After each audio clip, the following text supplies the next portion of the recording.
People love video games.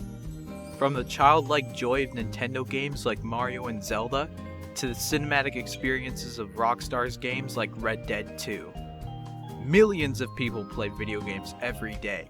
Many of them are so invested in them that they'll go to crazy lengths to play them.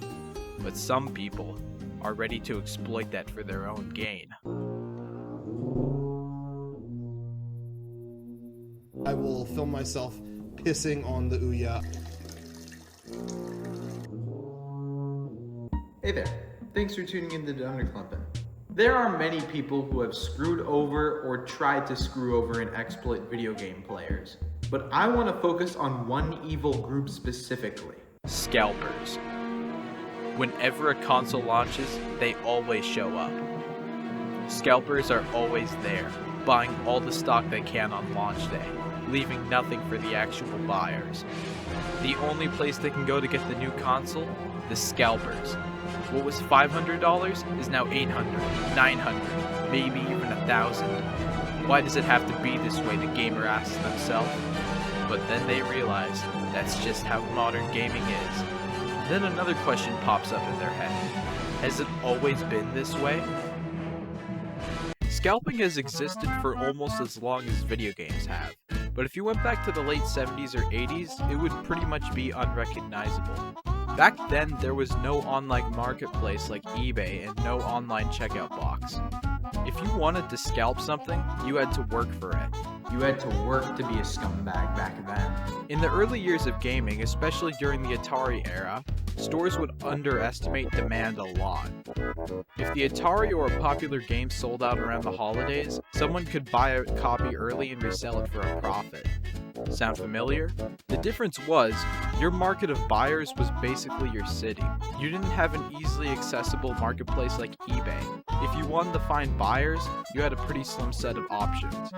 You could put an ad in the newspaper, bring it to a market, or hope someone you knew a guy who was interested. All of that made scalping way riskier. If nobody wanted to pay for your console, you were stuck with it. But then, in 1985, Nintendo released the NES in America. It revived the home gaming industry after Atari crashed it in 1983. But retailers were still pretty scared about sales after the crash, so they didn't order much stock. The problem with that? A lot of people wanted an NES, and the stores didn't have enough. And if there's one event that turns people into ravenous consumers, Amen? it's Jesus' birthday. Parents weren't trying to buy the console for themselves. They were trying to make sure their kids didn't wake up on Christmas morning wondering why Santa hated them. But when the stores sold out, some people with sick, twisted minds realized they had an opportunity to profit. Buy an NES a bit early, hold on to it till the Christmas season, and sell it to someone who couldn't get it. And just like that, Pandora's box had been opened. But even during Nintendo's biggest shortages, scalpers weren't completely taking over the supply like they do nowadays. Every console you bought meant another trip to a different store. So every sale had to happen face to face. So the people in the games industry really weren't that worried. In the mid-90s, the internet went mainstream. Now for most people, the internet was emails, chat rooms, and waiting for 10 minutes to see a 240p image. But scalpers immediately saw the potential before even a lot of big corporations. I guess Satan's followers have always been ahead of the punch with technology. Not just Peter Thiel. In 1995, a website called AuctionWeb was launched. They eventually renamed it to eBay. The great thing about eBay for scalpers was that it wasn't just a way to sell stuff online. Desperate buyers could bid against each other for the product. There wasn't a question of, do you think this N64 is worth that exact price? The question to ask now was, how badly do you want it? What the fuck did you just say to me? The buyer raises the price themselves with an auction. Now as the 90s went on, video games stopped being seen as a kid's toy or a niche geeky hobby, and started becoming an avenue for mainstream entertainment. Nintendo was still selling millions of consoles, but Sony had kicked their ass when they came onto the market with the PS1 in 1995.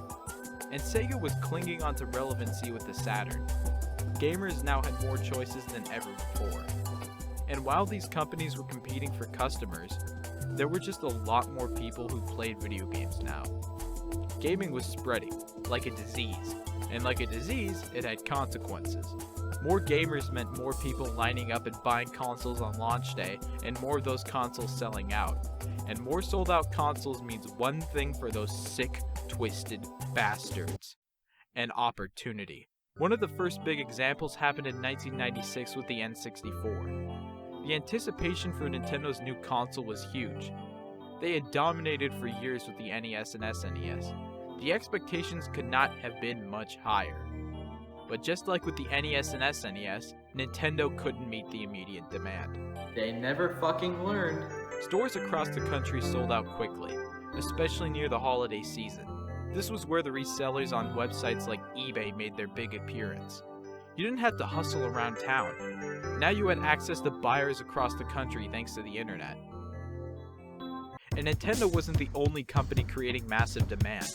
The PlayStation had exploded in popularity in the second half of the 90s, and by appealing to a more mature audience with games like Final Fantasy VII, Metal Gear Solid, and Gran Turismo, Sony was pushing gaming even further in the mainstream.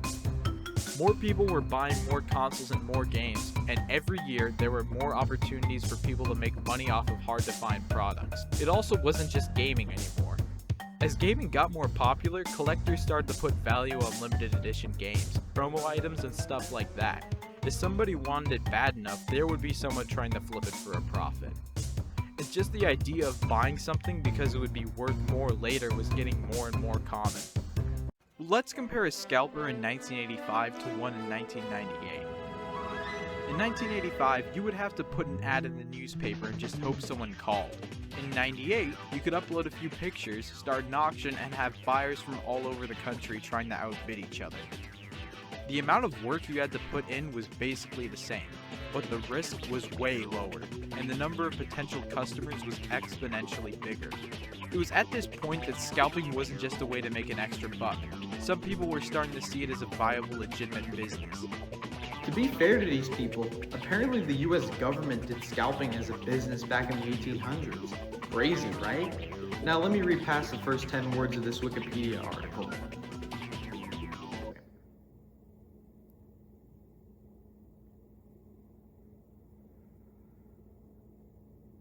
By the end of the 90s, the groundwork for modern scalping was almost there. You had most of the ingredients: limited supply, huge demand, a marketplace to reach nationwide, and online payment. But you still had one piece missing. If a scalper wanted 10 consoles, they had to physically be there and buy 10 consoles. They had to be in the line at launch night. Having to go in person to stand in the line was the big bottleneck before scalping could get as big as it is now. This would be solved in the next decade, though.